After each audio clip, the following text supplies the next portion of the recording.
Yo, what's up, everybody? It's your boy Mike Mack, one of the hosts of the Black Hills Podcast, and today I'm back with another Mike and his manga video. And this time, this is going to be the art edition. So, I have 5 questions pertaining to like the art that's in my collection. So, just to throw out there, remember, please like and subscribe so that way you can get more content like this. Make sure to hit the notification bell so that way you know when the video drops. And leave in the comments some questions that you want about either my collection or about manga in general, because I mean I've actually read a lot of manga, and I'm just realizing that I've read a lot of manga from like I want to say like 2014 or 15 is when I started reading manga, and like from there I went back and read some mangas for animes that I watched, and then like just some mangas that I've read that are only mangas and don't have animes, and mangas that are about animes that I'm currently watching. Like I've read a good bit of manga, so if you got any questions about them, be sure to throw them in there in the comment section. But aside from that, got the 5 questions, going to be answering them. And remember, any of these questions has to pertain to what's in my collection. So I like if I'm being asked a specific thing about like maybe like a panel or something, then that has to be in my collection. It can't just be something I read online, because I actually have to like I want to show it in my collection and stuff like that. But yeah, so let's jump right into it with question number 1.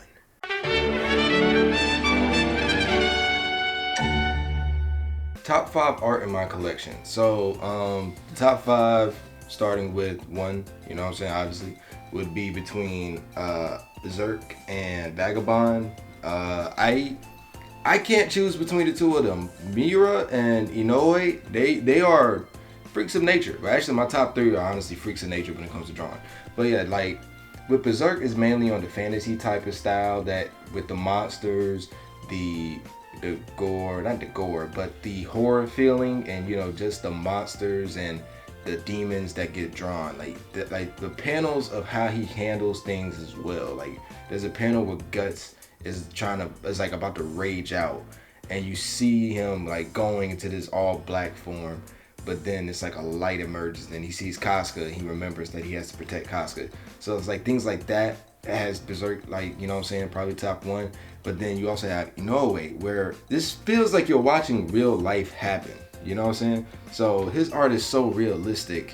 Like he has a panel where you see the main character, Takizo, well, Miyamoto, whatever. He's by these leaves, and he's in like this forest area, and the amount of detail on the forest is just appalling. Like you're stuck there looking like, am I actually in this forest? So that like these two tied. I can't, no. Number 2 would be Yusuke Murata with One Punch Man. Honestly, like I said, top like this, Berserk, and Vagabond. The artists are insane. What they make is, I don't know how they do it. So for One Punch Man, I have to say my favorite part, aside from like how he does the characters, is actually the way he does the background and the monster designs that are amazing. Plus also how he does the effects of like the punches and attacks, like, and also the beams. Because if you read One Punch Man, you know, on the Shonen Jump app or whatever, you see in this recent fight for the past, let's say like 8 chapters, like they've been having beams flying around and stuff like that, and it's been amazing. This man drew the planet, and the planet looked so amazing. So like, yeah, One Punch Man definitely. I mean, sometimes I want to put it over these other two, but nah, I'm sorry.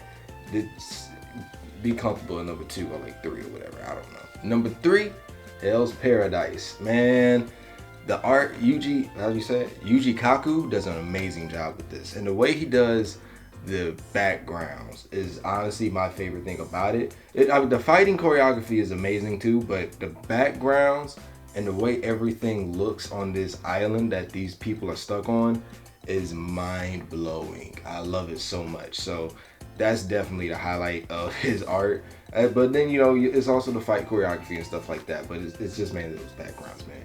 Those backgrounds are to die for. Except for her. She can't die for the art. She needs to stay.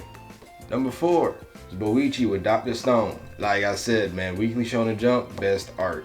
So I don't know really what to say about Boichi's art to really let you know how much I love it, because it's honestly sometimes indescribable. But the main things I have to say is the creativity of what Boichi puts into some of like the normal things in life. Also, some of the things he's done for the chemicals and stuff like that that they've gone through to get, and just the way he's detailed some of the science has been fun. But then you also got to throw in the imagination with the character designs, the stance the characters takes. Like it's just so much stuff that goes into his art, and it's always detailed. It's always amazing. So yeah, this has to be top 5 for everybody.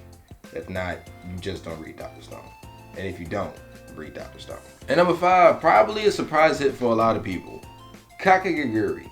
Now, honestly, I was gonna put Magi up here, but when I was reading back through both, I actually ended up gravitating more towards Kakegurui, and mainly for the fact of how not only just the way they set up the rooms and stuff like that, but it's mainly on the characters, like the amount of detail put in the character's face and their reactions, and also the imagination that comes into like when they're being either demonic, deceptive, or just being evil.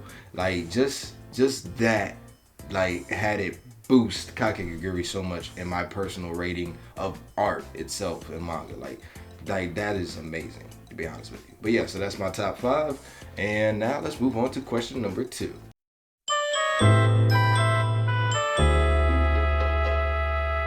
Favorite panel from my top 5. So just to relay the groundwork, remember that these have to be in my collection. So my favorite panels from, yeah, I can say my favorite panels from each of the manga that I'm going to bring up probably aren't actually my favorite panels. It's just for what's currently in my collection, and this actually took a little while to get through because some of these panels is, like I said, this art is phenomenal, so it was a bit hard to choose. But yeah, so started off with Berserk. I had to say my favorite panel is actually when Zod transforms while fighting Guts on top of the heels of his dead comrades.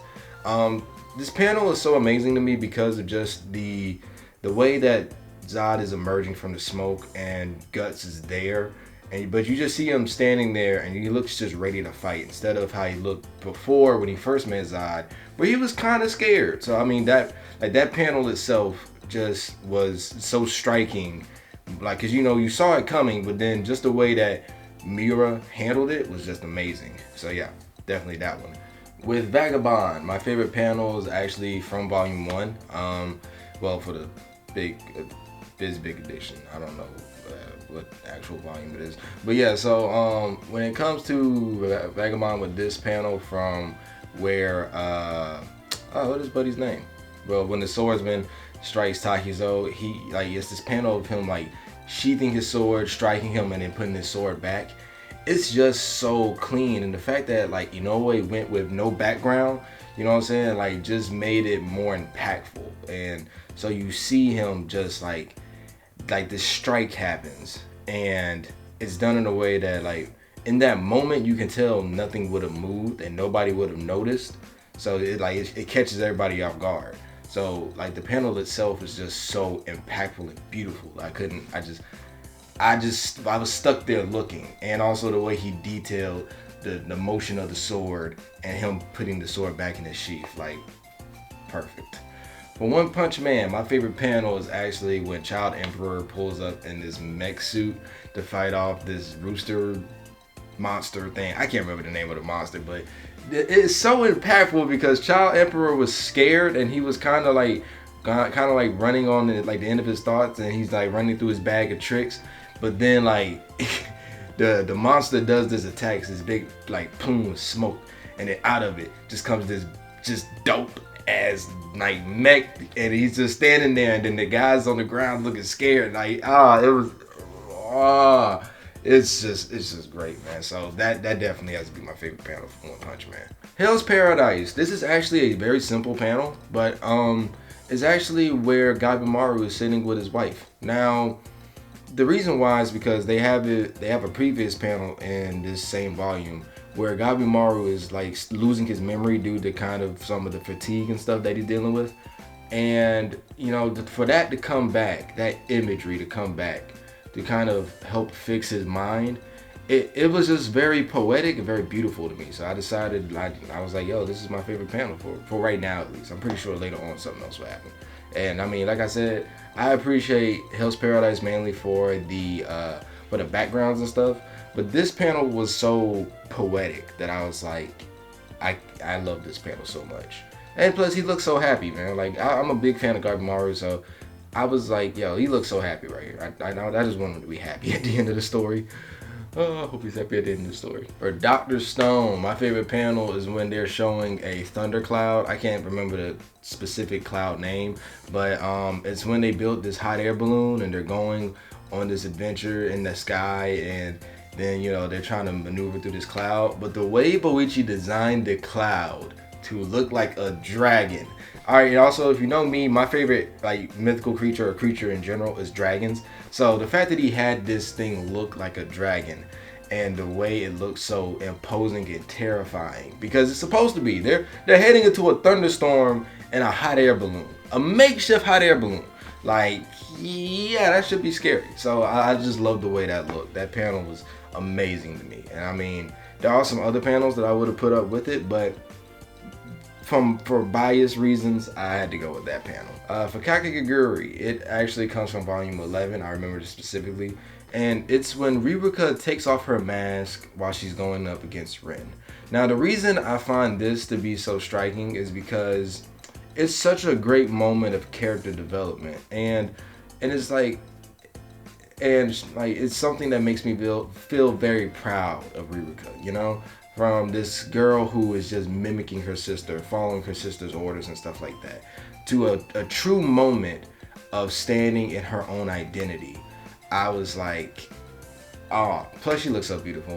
Like her and Kurari have like one of the best designs ever. So like her stance there, what she says, just the force of it was just amazing. So yeah, that's my favorite panel from each of my top 5. Now let's move on to question 3.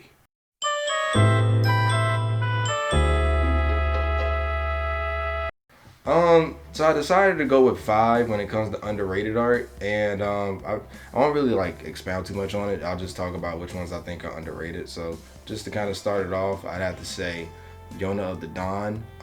This has great art. I love it a lot, and the way they do a lot of the paneling with the fights for the choreography, but then also the way they do the very like emphasized and impactful moments. I love how they handle it. So yeah, Yona of the Dawn's one of them.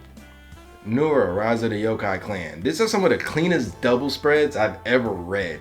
Like, I'm a big fan of the anime, but the manga is so much better with how they do the double spreads. The fight choreography is okay in some areas, and then sometimes it's like so much is happening, it's kind of hard to follow.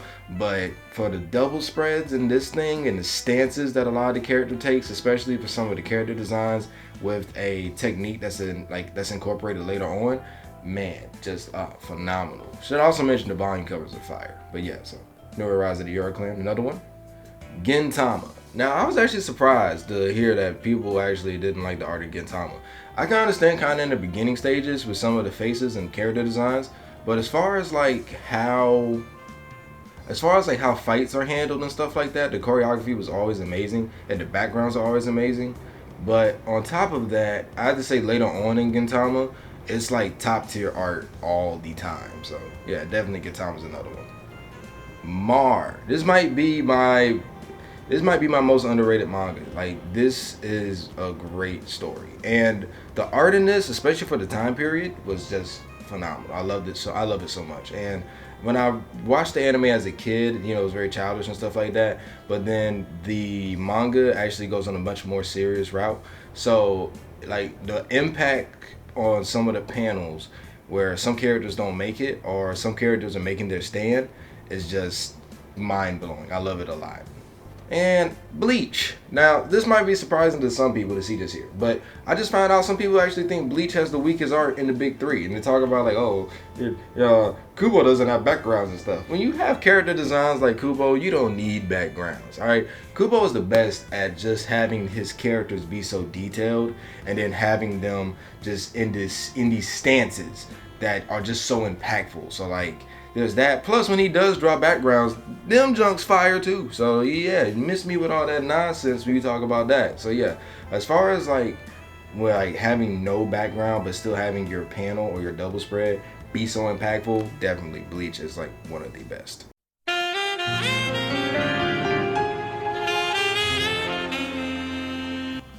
So my favorite thing about manga art in general, I'm taking this question more as like what's my favorite type of thing used in manga art. So if not, let me know in the comment section if you think that was supposed to be interpreted differently. But yeah, so my favorite thing is when a character is being focused on, like they're being zoomed in and focused on either making a stance or a statement.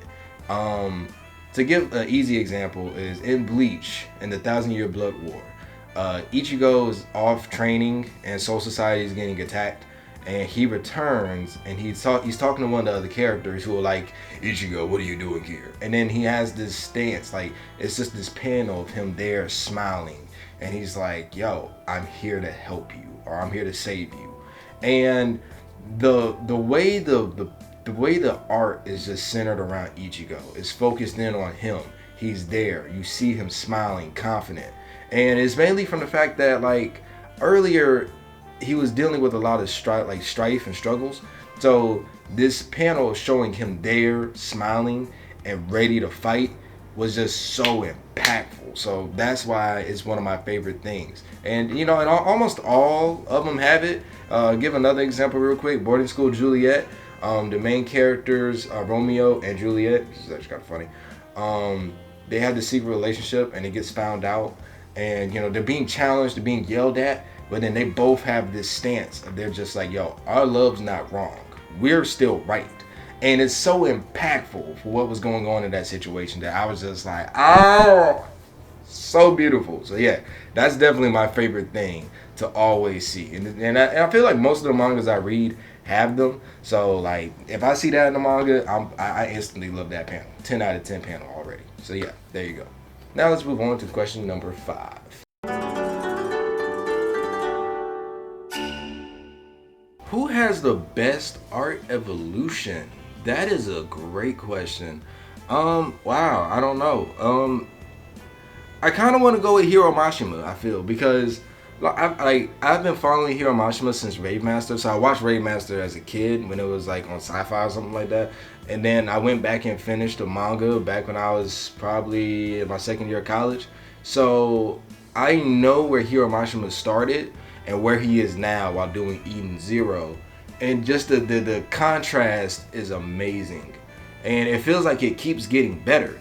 So there's that. But I kind of also want to say Kubo, because like when you see the character designs, and it's mainly for the character designs, when you see the character designs and how they started off to where they ended up as, and especially we like Burn the Witch and how he does a lot of things there, it's amazing evolution there too. But I think I gotta go with Mashima. Like it feels like for Kubo, his character designs and his art in general did increase, but for Kubo, it's like everything improved. Like his fight choreography, his use of effects for certain attacks, the way he's done paneling, the way he's just done everything. Like his backgrounds in Eden Zero are just like scenic, beautiful pieces of artwork.